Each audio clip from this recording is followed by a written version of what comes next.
1:55 AM ni rebo ikomeye cyane hano mu gihugu cy'u Rwanda mu byo gutunganya imiziki, kumanaginga abahanzi ndetse no kuzamura abandi bahanzi bashyashya.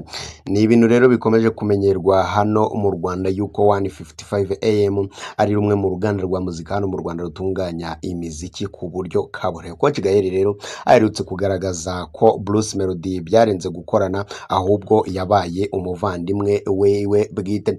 Rozikana ku itariki 3 Gicurasi 2025 yanditse asezera, ariko yanateguye ibaruwa isezera mu buryo bujyanye n'amategeko ndetse n'amasezerano bagiranye n'iyi rebo ya 1:55 AM. Element rero aherutse gusaba ibiganiro by'imikoranire na society ya 1:55 AM kugira ngo basoze amasezerano bari bafitanye mu buryo bw'amahoro. Kensol yasezeye nyuma y'inama yabaye, yari rero yanyuze ku mbuga nkoranyambaga yiwe ubundi asezera kuri 1:55 AM nyuma yuko amenye yuko hari inama iri kujya mbere. Kugeza ubu ngubu rero Bruce Melody wenyine niwe muhanzi w'icyubahiro usigaye muri societe ya 1:55 AM, abandi bakaba bazazamo bushyashya dore yuko abari bahari bose bamaze kuba basezera.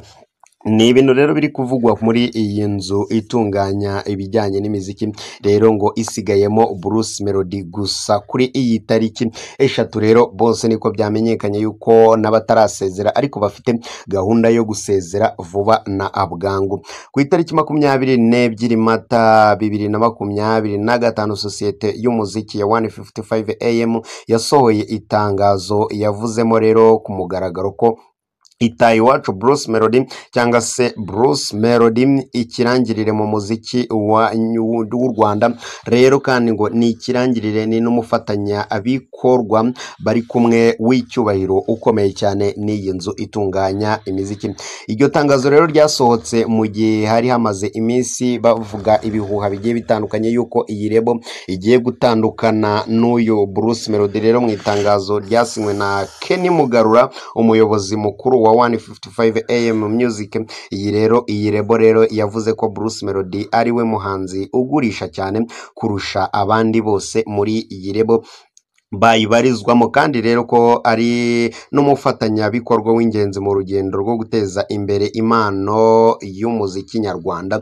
Bati rero Bruce Melody akomeje kuba umuhanzi w'icyubahiro wa 1:55 AM, akomeje kuba uw'ingenzi kuri rebo yacu, akaba ari n'umufatanyabikorwa twubaha. Twiyemeje rero gukomeza kumushyigikira mu rugendo rwe nk'umuhanzi ndetse n'umugabane ukomeye cyane mu iterambere ry'uruganda rwacu rwa muzika. Iri tangazo rero ryaje mu gihe hari hamaze igihe kinini cyane hari amakuru yagiye avuga yuko itangazamakuru ko hari ikibazo cy'imibanire hagati ya Bruce Melody ndetse na 1:55 AM, havugwamo ko n'icyerekezo cy'uko ashobora kuba yagira gutya agatandukana byeruye n'iyi nzu itunganya imiziki. Iyi sosiyete rero yabigarutseho ishimangira ko rero nta na rimwe yigeze igaya umusanzu wayo mu guteza imbere uyu muhanzi. Bati rero nta na rimwe twigeze dutekereza ko ishoramari twamukozeho ryahombye cyangwa se ryabaye ipfabusa. Turacyari inyuma y'akazi kiwe n'ibyo yakoze bifite uruhare rukomeye cyane mu kurengera umuco ndetse no guteza imbere impano z'abahanzi b'abanyarwanda.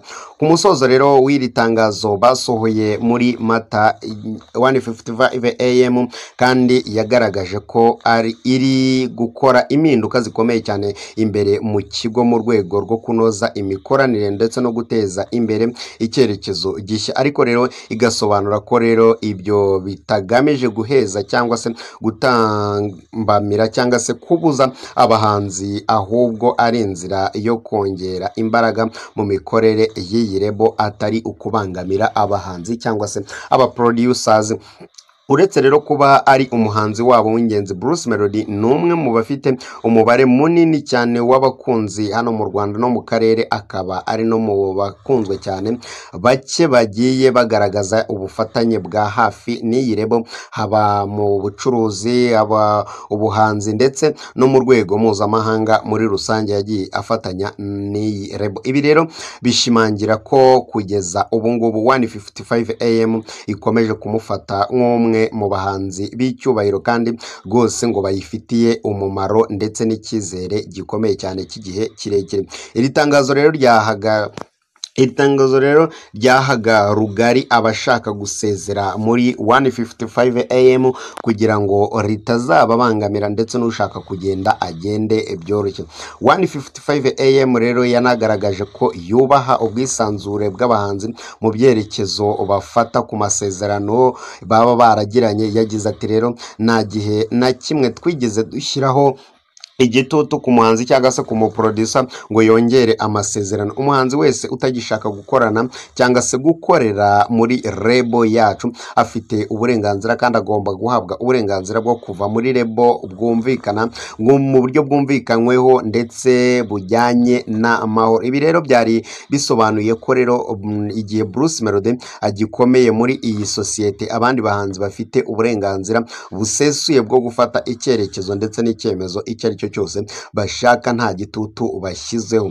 Hari amakuru rero yagiye avugwa mu bitangazamakuru cyane cyane nk'ayo inyarwanda.com ivuga yuko ifite ko yabonye amakuru yizewe avuga ko rero hari inama yabaye muri 155am yanzura gusezerera Kenny Solo Element ndetse na Rozikana. Ibi rero nibyo byatumye Rozikana afata iya mbere arasezera yifashishije Instagram, mbese abatanga kuba yasezera. Ku itariki 3 Gicurasi 2025 Rozikana yarabatanze arasezera. Rozikana rero yatangaje ko yasezeye mugarura cyangwa se yasezeye ku mugaragaro muri 155am mu guhera ku itariki 3 Gicurasi kubera ko rero iyi sosiyete ngo yari yananiwe kuzuza amasezerano bagiranye, ngo ntabwo yigize iyuzuza neza. Ku itariki ya mbere Ukuboza 2023 avuga ko rero aribwo bagiranye amasezerano akubiyemo ibintu byinshi cyane bigiye bitandukanye, kumukorera indirimbo ndetse n'ibindi byinshi cyane bigiye bitandukanye. Ngo rero ngo hagaragaye kutubahiriza ayo masezerano byamugizeho ingaruka zikomeye cyane ku byo yateganyaga ndetse n'iterambere rye nk'umuhanzi. Nubwo rero yasezeye, Rozikana yashimiye inkunga ikomeye cyane ndetse n'ubufasha yahawe mu gihe yakoranaga n'iyi sosiyete. Yagaragaje ko rero icyemezo yafashe ari uko ashaka andi mahirwe, ashimangira intego ze n'ibyo akeneye nk'umuhanzi w'icyerekezo. Yasoje yifuriza 155am gukomeza kugira amahirwe no kugera ku ntego zayo zo guteza imbere abahanzi ndetse n'umuziki muri rusange. Ku itariki 2 kandi naho habaye ibindi bikomeye cyane.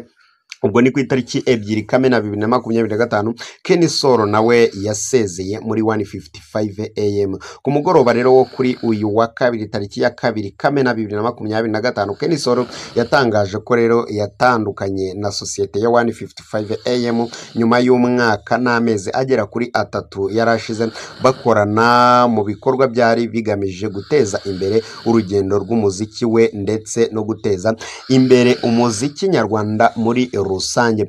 Reka tukwibutse yuko ku buryo iyo umunyarwanda umwe ateye intambwe imwe, agatera intambwe imwe iva ahantu hamwe ijya ahandi, ni intambwe iba ikomeye cyane kandi rwose iba ari nziza ndetse n'abanyarwanda bose bagakomeza kugenda bayungukiramo. Ni ukuvuga ngo iyo u Rwanda rumenyekanye, iyo umuhanzi w'umunyarwanda amenyekanye, muri rusange n'umunyarwanda uba ari we wese uba umenyekanye. Ibi ngibi rero byatangajwe binyuze mu itangazo ryashyizwe hanze rigaragaza ko impande zombi hagati ya Kenny Solo zifashe icyemezo cyo gukomeza inzira zigiye zitandukanye. Ni ukuvuga ngo ni hagati ya Kenny Solo ndetse na 155am.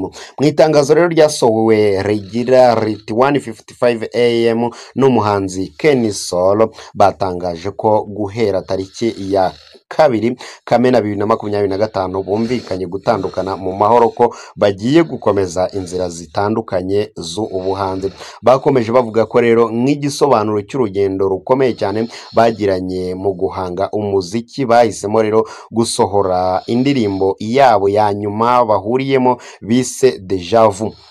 Iyo ndirimbo rero ikaba yatangiye kugaragara ahantu henshi cyane hacururizwa umuziki, nawe benshi batangiye kujyaho bari downloadinga, abandi batangiye no kwicuranga n'ibindi bintu byinshi cyane bigiye bitandukanye. Uyu mwanzuro rero watumye Kenny Solo aba umuhanzi wa mbere usezeye mu buryo bwemewe muri label ya 155 AM, mu gihe mugenzi we Rose Kana we yayivuyemo atabitangaje ku mugaragaro, uretse ubutumwa yanyujije ku rubuga rwa Instagram bwagaragaje ko rero atakibarizwa muri iyi rebo itunganya imiziki hano mu Rwanda. Amakuru rero agera ku binyamakuru ndetse no kwitangazamakuru muri rusange, kandi yemeza ko Kenny Solo azakomeza ibikorwa bye bya muzika abinyujije muri rebo ya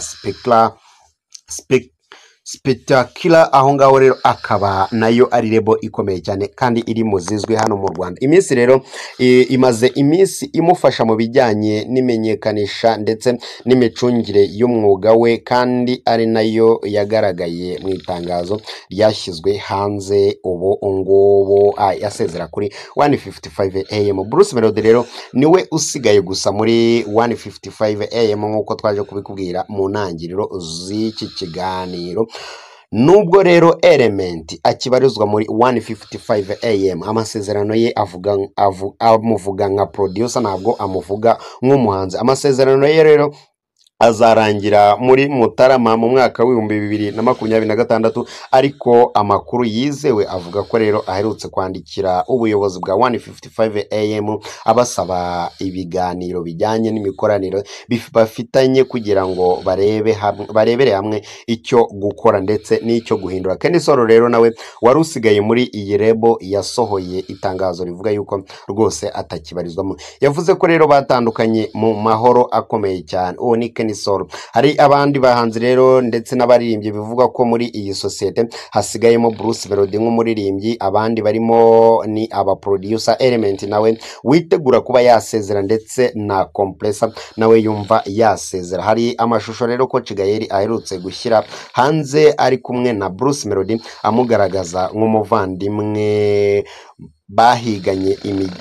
bahiganye imigendere ndetse bahigana ubuzima, ku buryo rero azakomeza kumushyigikira nk'umuhanzi. Yitezeho gukomeza kumushyigikira ku isoko mpuzamahanga. Ati rero nkunda Bruce Melody, abadutandukanya ndetse n'abaduteranya muri rusange. Ayo ni amagambo ya Coach Gaël, atabadutandukanya n'abaduteranya sinzi icyo barushywa nacyo.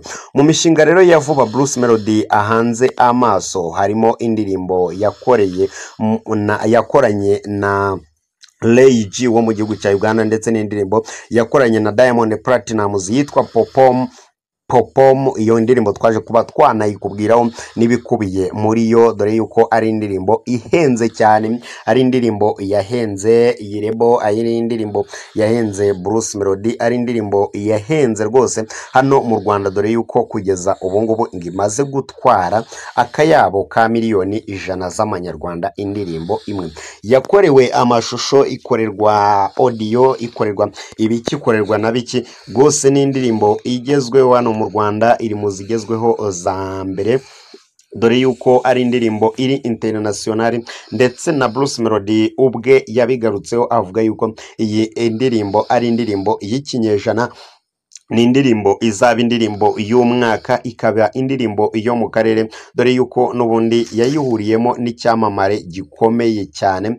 Murabizi yuko ntabwo uyu musore Diamond Platnumz ari umusore woroshye cyane, n'abantu benshi baramwifuza, abantu benshi bavuga yuko bashaka kuba bakorana nawe indirimbo. Bruce Melody rero we akaba yarabigezeho bitamugoye. N'ubundi ahangaha nta gushidikanya yabifashijwemo n'uyu umusore ukomeye cyane, ariko si umusore, ni umunyacyubahiro ukomeye cyane, na wundi ni Coach Gael ndetse ni timu yiwe cyangwa se rebo yiwe itunganya iby'imiziki hano mu Rwanda ya 155 AM. Naho iyi ngiyi yo wakurikiraga yari Wasam TV Show. Icyo tugusaba gusa no gukora subscribe kugira ngo utajya ucikwa n'ibiganiro dukomeza kugenda tukugezaho umunsi ku munsi.